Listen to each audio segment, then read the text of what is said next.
Welcome everyone to a special final cut. Do not adjust your dials. We are audio only here. Uh, you may have caught that we are celebrating our 10th anniversary on YouTube. And so I'm doing a special series of co-reviews with some of my Spoiler Room crew guests and friends. And tonight I have one of them here.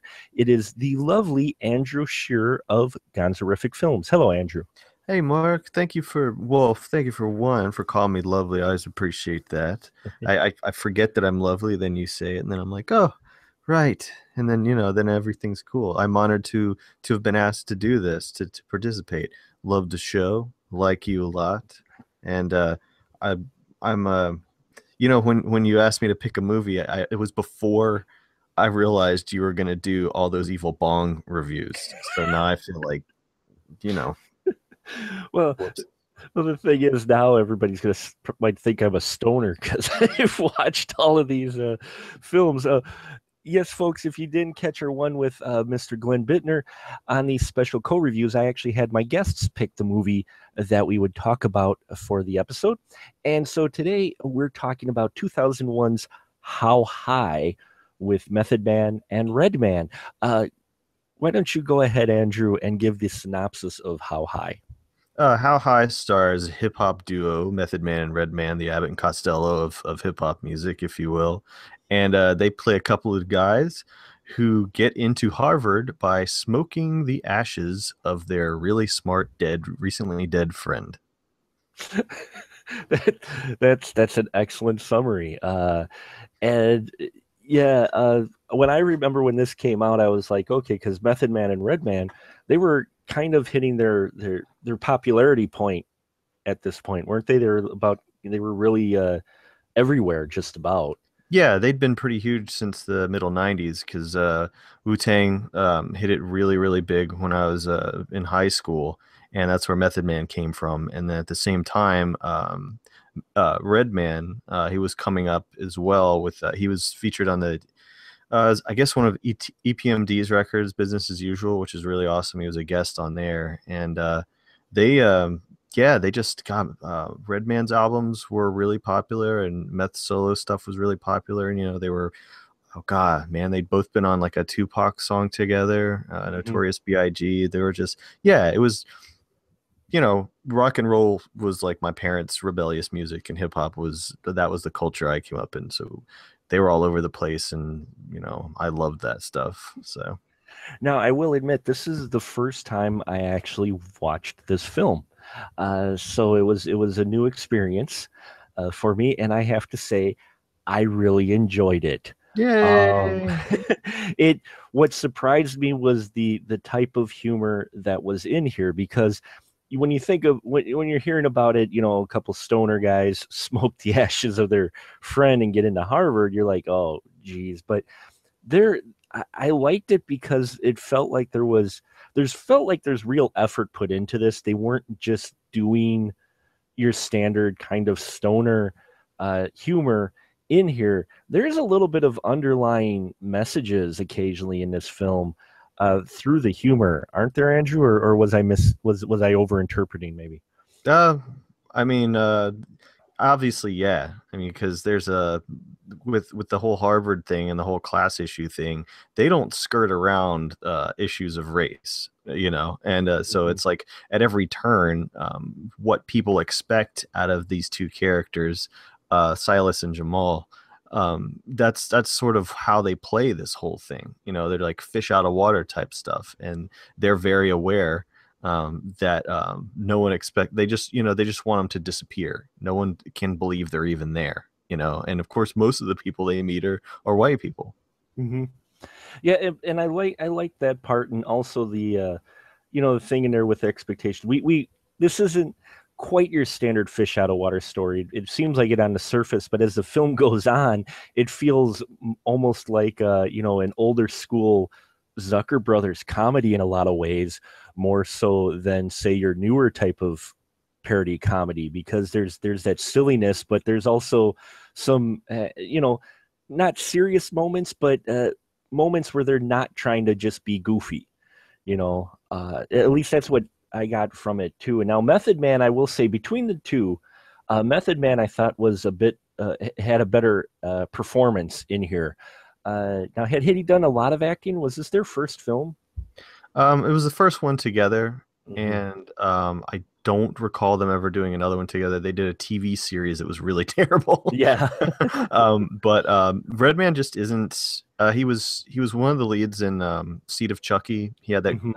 that scene with Jennifer Tilly where they try and put the dolls into their two bodies. He plays himself in Seed of Chucky, but Meth is the one that has really done more acting. He's done a lot of television. He was great in this indie horror flick called The Mortician. If you really want to see what he can do dramatically, either that or 187 with Sam Jackson are really, really good ones. But yeah, it's true. But they also, even if they sucked, you can tell like they weren't sure that whether or not these guys would work, and they surrounded them with an incredible supporting cast. I mean, I'm sure you noticed some of the other actors in this movie. I'm sure you recognized a bunch of people. Oh, yeah, watching this and it moving along, I'm like seeing the credits roll. I was like, oh, Fred Willard, he's hilarious in Yeah. here, and Hector Alonso Lozando, man, he was great. He was unexpected, and then you get Lark Voorhees in here as well from Head of the Class.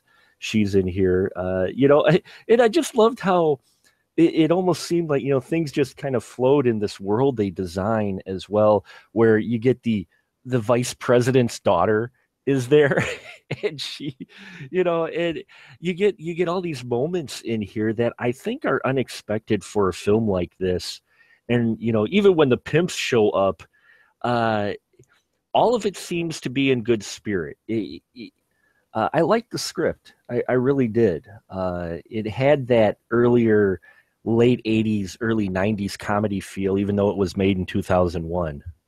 Yeah, and it's post Friday, which Mhm. are films that a lot of it feels kind of improvised, because you just when you have so many really funny comedians in a film, you like to make it seem kind of like freeform, and you notice that the temperature of the movie changes uh, as far as the writing is concerned when Mike Epps shows up as a character of Baby Powder. This was before, and I consider Mike Epps to be the funniest man on earth right now, the funniest living performer, and they just seem like they turned the camera on and let him go, and that's the same with a lot of movies I've seen him in. He was Day Day in Next Friday, and he had a really, really, really hard road to climb there because he was taking over for Chris Tucker, who blew up after the first Friday. And I think Mike Epps is way funnier than Chris Tucker. And here is Baby Powder. Can I give away why they call him that? Yeah, sure, go ahead. And if you go to the How High website, I imagine it's still there. It used to be. You can actually play the Baby Powder Pimp game.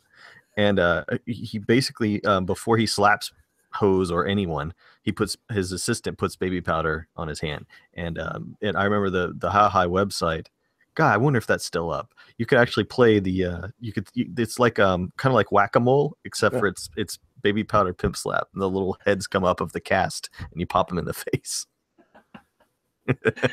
Uh, and yeah, there's all kinds of crazy characters like that. I just liked how it played out in general and how they just seemed to, like you said, it was a little more free form, like they were just going with it. And it wraps up nicely as well. And the film did make a decent amount of money. Even though it had a budget estimated of 12 million, it made 31 million, which for a comedy in 2001 isn't bad, especially considering the subject matter. You know, there's some surprises in here, and yeah, I overall I really liked it. How High, and I would recommend it to anyone who's looking for a good earlier comedy, a stoner comedy. I think this one definitely should be on their list. What about you, Andrew? Yeah, I mean, the weird thing about me is like I have never been drunk. I've never gotten high. I've, Mhm. never smoked even a cigarette. And so the weird thing is I love these movies. I really am like a big fan of the stoner comedy and stuff, and really love movies where hip hop artists are the stars because they're often just great performers. I'm a big fan of the Friday series.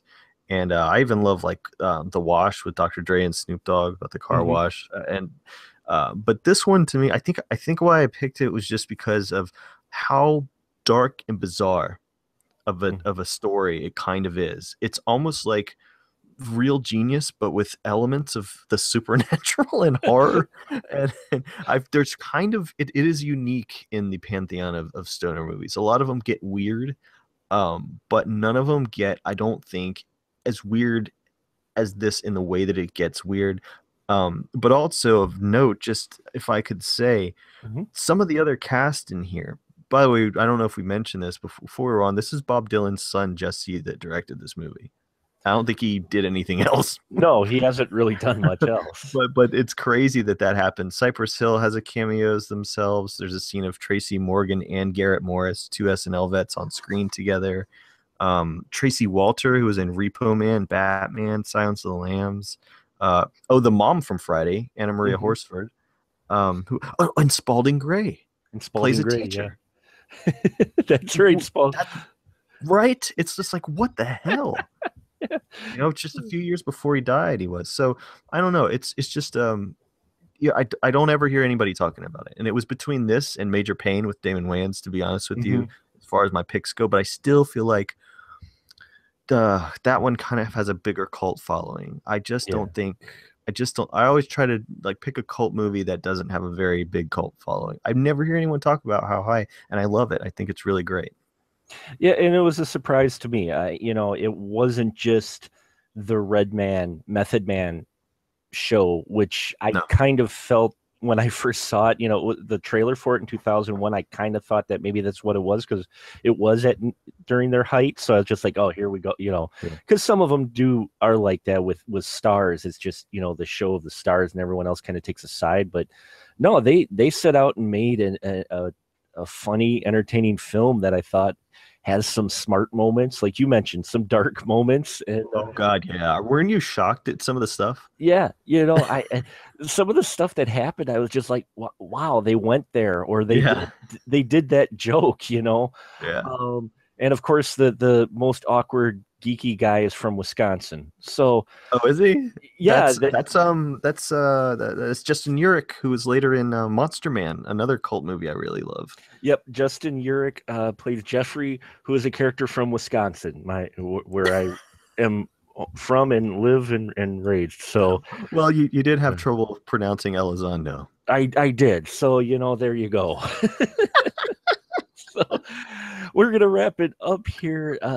Thank you, Andrew, for pointing this film out to me and bringing it to my attention, because I don't think I would have probably watched it normally just because it wasn't on my radar. But if you're looking for a final review, folks, I would just say I would recommend it. You're looking for a smart, fun stoner comedy.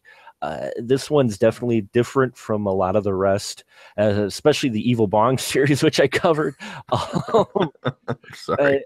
And this one, it's not just a showcase for the two main characters. There's a lot of great talent, and it's a fun script.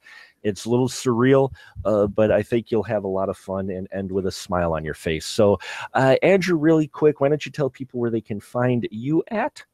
Oh, well, www.gonzorific.com. You can buy DVDs of the midnight movie style, low budget stuff that I do. Also available on Amazon On Demand are the Underground Cinema, Late Night Cable, Mondo Gonzo, Fake Blood, and Pajama Nightmare, or the Gonzorific YouTube channel. You can watch some tons of free short films, and the older they get, the weirder and cruddier they get, but all of it's kind of endearing. So I don't know, if you like the bizarre humor of movies like How High, you're not going to get the drug stuff, but you will get, like, Satan, boobs, monsters, cannibals, lesbians, that kind of thing. Balance it out. Oh, that good family wholesome entertainment. I mean, you got, depending on the kind of family you're raising, Oh, yeah, definitely. So, we thank you, Andrew. I hope you folks are enjoying these special 10th anniversary co-reviews. We've got a few more on the block on the way. Please subscribe if you have not already. Check out specialmarkproductions.com as well for our other stuff. And remember, as always, keep that ticket stub.